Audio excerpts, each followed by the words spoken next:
On a rencontré Connecting Women et pour nous ça a été une superbe opportunité pour travailler sur le sujet de la mixité, la position des femmes dans notre entreprise et surtout dans notre secteur du numérique où les femmes sont peu présentes parce qu'elles ne sont pas attirées par nos métiers.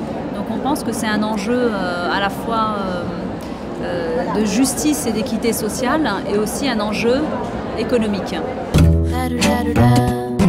Dans ce secteur de forte, d'hyper même je dirais, compétitivité, où les entreprises du high-tech se disputent les talents, je pense que les talents féminins vont faire la différence. Quelle est la place de la femme dans les métiers du numérique et comment on peut mieux les attirer. En fait, tout notre enjeu, c'est de leur faire comprendre que le métier de l'informatique, c'est pas juste quelque chose de rébarbatif, où on a les mains dans le cambouis et on doit travailler la nuit, etc.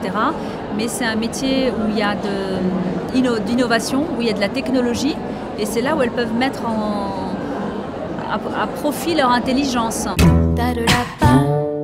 Pour moi, le b.a.-ba, la source, c'est d'avoir quelques femmes dans l'entreprise déjà, et ces femmes-là doivent faire la publicité à l'extérieur. Plus on a de femmes, et plus on attirera de femmes. Ce qu'on a mis en place, c'est beaucoup de flexibilité et d'articulation des temps de vie. On peut rester travailler de chez soi, on peut se connecter de n'importe où, parce qu'on met à disposition des outils de nouvelles technologies.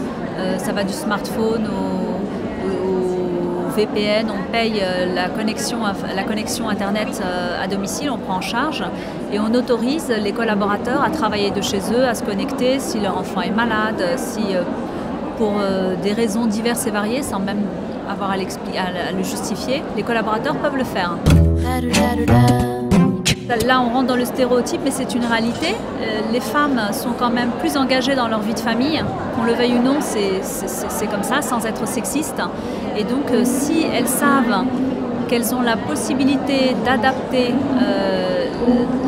d'articuler leur temps de travail et leur temps de vie, ça leur permet de plus s'impliquer, de plus s'engager. Et au niveau de leur développement de carrière, ça se ressent. Parce qu'on a besoin que les femmes s'investissent autant que les hommes, justement pour ne pas faire de la discrimination positive. Et si on les aide à concilier tout ça, elles seront plus performantes et elles s'investiront plus.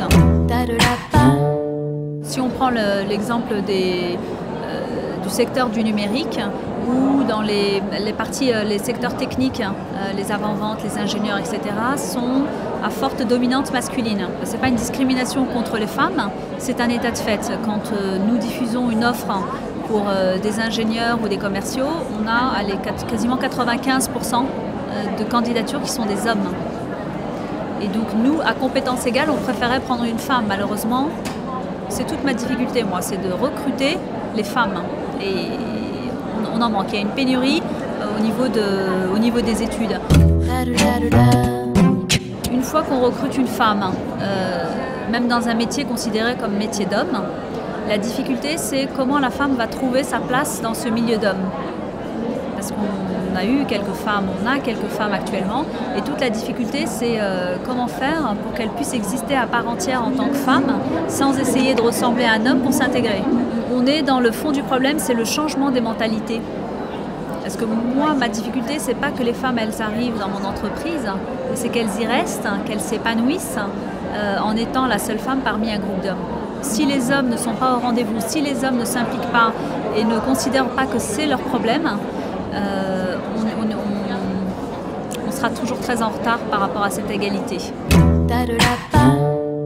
Moi, en tant que DRH, quand je fais les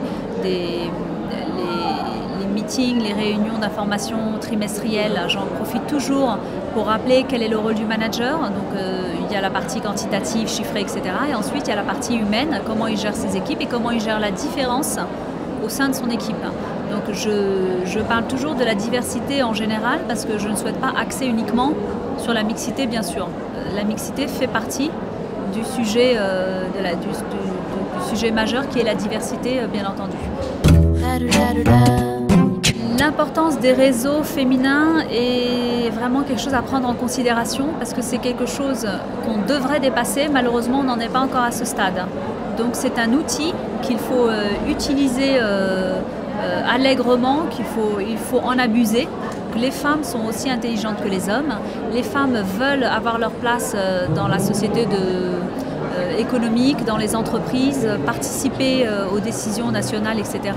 Et il faut que les hommes soient au courant, sachent. Donc c'est important de vulgariser, de militer, mais il faut intégrer les hommes. Si c'est les femmes qui militent pour les femmes, ça n'a aucun intérêt.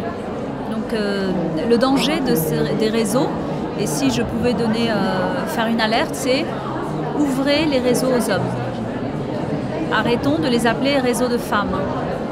Parce que autrement on rentre dans les stéréotypes et on fait ça entre nous, donc entre nous, nous sommes d'accord.